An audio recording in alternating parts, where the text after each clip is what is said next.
இல்லைங்க, காவல்துறையினர் 500 பேர், ஊர்காவல் படையினர் 160, மொத்தம் 660 பேர் அன்றைக்கு காவல் பணியிலே இருந்தார்கள். இதுவரைக்கும் எந்த கட்சிக்கும் கொடுக்காத அளவுக்கு அன்றைக்கு பணி கொடுத்துருக்குறோம். இது 2 நாளைக்கு முன்னால் எடப்பாடி பழனிசாமியினுடைய கூட்டத்துக்கு ஒரு 135 பேர் என்னமோ தான் காவல்துறை 150 பேருக்குள்ளே தான் கொடுத்தாங்க. அதுவும் அன்றைக்கி கட்டுக்கோப்பாக 150 பேரை வச்சு மேனேஜ் பண்ண முடிஞ்சிச்சு. இது ஏன் மேனேஜ் பண்ண முடியலைன்னா, அந்த கூட்டம் இருக்கிற இப்போ இங்கே நம்ம எல்லோரும் நிற்கிறோம், தனித்தனியாக நிற்கிறோம், எல்லாம் சேர்த்து ஒன்றா கிராம்டாக வந்தோம்னா அங்கே நசுக்கும். அந்த மாதிரி மூச்சு திணறல் யாருக்காச்சும் ஏற்படும். எனவே எல்லாம் சேர்ந்து கிராம்டாக வந்த காரணத்தால் தான் இந்த விபத்து ஏற்பட்டது. இது வேண்டுமென்றே, அதான் அவங்க உண்மையிலேயே மக்கள் மீது அக்கறை இருந்திருந்தால் தூரத்துலேருந்து தன்னை காமிச்சிக்கிட்டு வந்திருக்கலாம். தான் நடிகர் தன்னை பார்க்க வருவாங்கங்கிறது அவங்களுக்கு நல்லா தெரியும். ஆனால் அங்கே உடனே லைட்டை அமர்த்திக்கிட்டாங்க. பஸ்ஸுக்குள்ளே இருட்டாக இருக்குது, திடீர்னு லைட்டை போடுறாங்க, திடீர்னு லைட்டை போடுறாங்க, அமர்த்துறாங்க. அப்போ ஏதோ ஒரு வேடிக்கை காமிக்கிறா போல இருக்கிற போது மக்கள் இன்னும் கூட வர ஏதோ ஷோ நடக்குதுன்னு தான் வேடிக்கை பார்க்க வர்ற கூட்டமாக தான் அங்கே வந்தாங்க.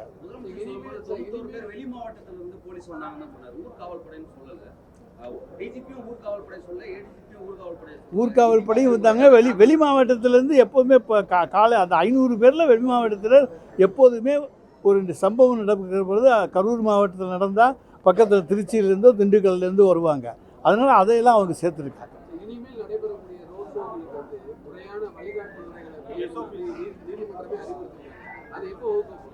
அது நீதிமன்றம் வழிகாட்டு நெறிமுறைகளை வகுக்க சொல்லியிருக்கிறார்கள். அது எல்லா கட்சியோடையும் சேர்ந்து இப்போ இடம் எப்படி எல்லா கட்சியோடையும் சேர்ந்து தான் நாங்கள் இடங்கள் செலக்ட் பண்ணோம். இந்த இடமெல்லாம் நாங்கள் மட்டும் திராவிட முன்னேற்ற கழகம் மட்டும் செலக்ட் பண்ண இடம் இல்லை, எல்லா கட்சிகளும் சேர்ந்தான். அதுபோல் இதுக்கு ரோட் ஷோவோ எது நடத்துவதற்கும் வழிமுறைகளை நிச்சயமாக எங்களுடைய மாண்புமிகு தமிழ்நாடு முதலமைச்சர் அவர்கள் ஆராய்ந்து கொண்டு வருவார்கள்.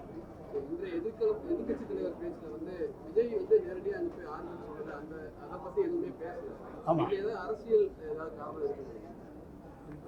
அதாவது அப்போவே அவர் போயிட்டாங்க அங்கே. அதாவது அதைத்தான் குற்றச்சாட்டாகவே சொல்லுகிறோம்.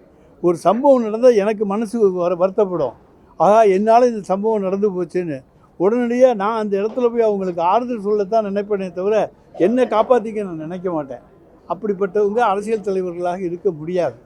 எனவே அவர் அன்றைக்கி அந்த இடத்துல அதனால் தனக்கு அதில் சொன்னால் பாதிப்பு ஏற்படும் என்பதால் அதை பற்றியே எடப்பாடி பழனிசாமி பேசவில்லை.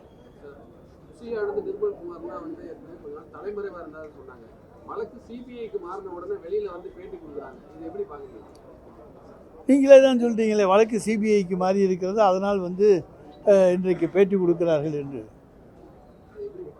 அதுதான் நீங்கள் சொன்னது தான், நீங்கள் உங்களுடைய கண்ணோட்டத்திலே தெரியுது. இங்கே இருந்தால் இப்போ இது சிபிஐக்கு வந்துருச்சு, இவங்க சிபிஐ கேட்டு செய்வாங்கன்னு நினைக்கிறாங்க.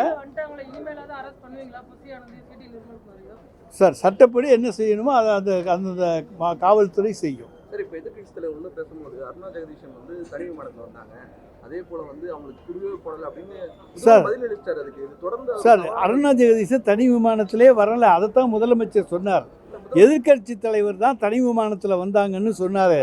முதலமைச்சர் அதுக்கு விளக்கம் கொடுத்தார். அவங்க தனி விமானத்தில் வரல, எப்போதும் வர்ற பயணிகள் விமானத்தில் தான் வந்தாங்கன்னு முதலமைச்சர் சொன்னார்.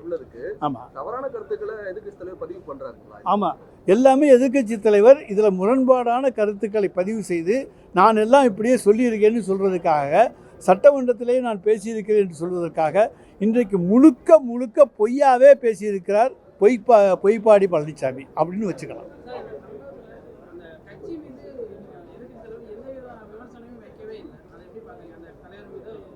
அதாவது அது நாங்கள் தான் சொன்னேன், கூட்டணிக்கு அச்சாரம் போடுவதற்காக அவர் இன்றைக்கு இந்த முயற்சிகளை எல்லாம் மேற்கொண்டிருக்கலாம். எத்தனை பேர் சேர்ந்து வந்தாலும் அவர்கள் எதிர்க்கின்ற சக்தி திராவிட முன்னேற்ற கழகத்தினுடைய தொண்டனுக்கு உண்டு, எங்கள் தலைவருக்கு உண்டு. நிச்சயமாக திராவிட மாடல் ஆட்சியினுடைய 2ஆம் பாகம் தொடரும். அதை தமிழ்நாட்டு மக்கள் முழுமையாக ஆதரிப்பார்கள். டயா பூஸ்டர், சுகருடைய ரிமோட் கண்ட்ரோல் இனி உங்க கையில. அனைத்து மருந்து கடைகளிலும் கிடைக்கும். செய்திகளை உடனுக்குடன் தெரிந்து கொள்ள கீழ்கண்ட கேபிள் மற்றும் டிடிஹெச் நெட்வொர்க்குகளில் எம்நாடு செய்தி தொலைக்காட்சியை காணுங்கள். பாதகம் செய்பவரை கண்டால் நாம் பயம் கொள்ளலாகாது பாப்பா.